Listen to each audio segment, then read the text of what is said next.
Hi, we'll be taking a look at cleavage in minerals here, and this is a piece of gypsum. And I'll be demonstrating how it cleaves and the three different directions in which it cleaves. Here's a closer look at that piece of gypsum, and it has nice, flat, smooth surfaces, as you can see. And what I'm going to do is see if I can split it along that particular surface. And I'm not going to use a hammer. I think I can probably do this just with my fingers. All right, there, it cleaved. That's a perfect cleavage, producing nice, flat surfaces guided by the atomic structure. All right, let's take a look at the thinner piece here. See if I can't cleave that one again.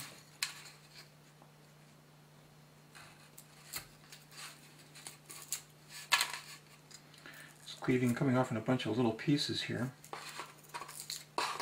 Here's a small piece right here. So you can see it does break again and again. I do have a knife here, and I'll slide this along the cleavage direction. Produces a little better one. All right, and if I had more patience, I could probably split that again and again and again, so that you can see that gypsum has cleavage guided by the atomic structure. But looking at this piece right here, I noticed that there's a little line right across there. That's an incipient cleavage plane. I'm going to break it along that line.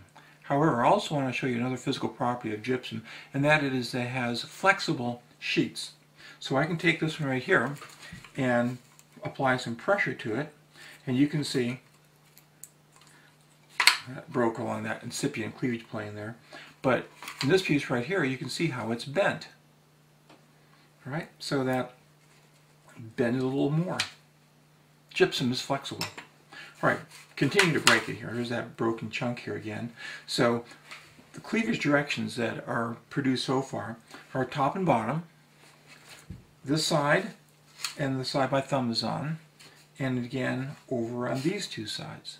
So that's one direction, two directions, three directions of cleavage, and they'll repeat themselves. Now I already repeated it along the flat direction there that produced the thin sheets, but I can reproduce it in that direction parallel to that side. So I'll take it, it bends a little bit.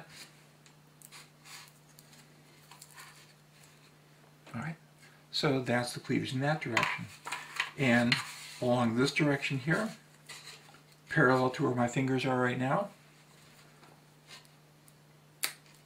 there's one, another one, maybe one more, yeah. All right, so you can see these are all cleavage fragments here. Gypsum has perfect cleavage in one direction, producing these thin, flexible sheets, and two good directions of cleavage otherwise. All right, so that's gypsum. This is a closer view of all the little fragments that were produced by that process. All right, this is all the gypsum fragments. Look at those out of the way. Bring in this one piece right here. What I want to show you here is the difference between the cleavage in gypsum compared to the cleavage in muscovite mica. So let me cleave this one here again, get a nice thin sheet.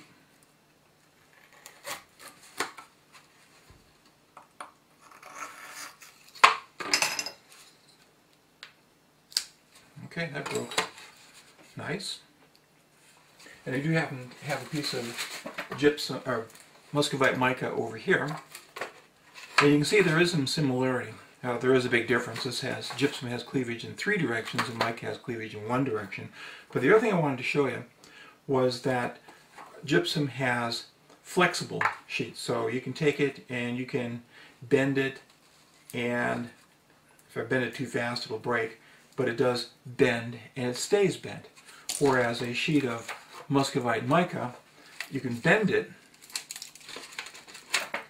but it'll snap back. Muscovite mica is elastic. It bends, but then it snaps back. Now this is a pretty thin sheet of mica here, and it would be difficult to cleave. But this is a nice flat surface produced by cleavage, as is the opposite side.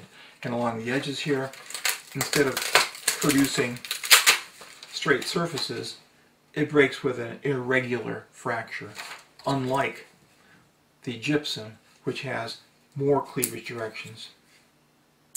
Okay.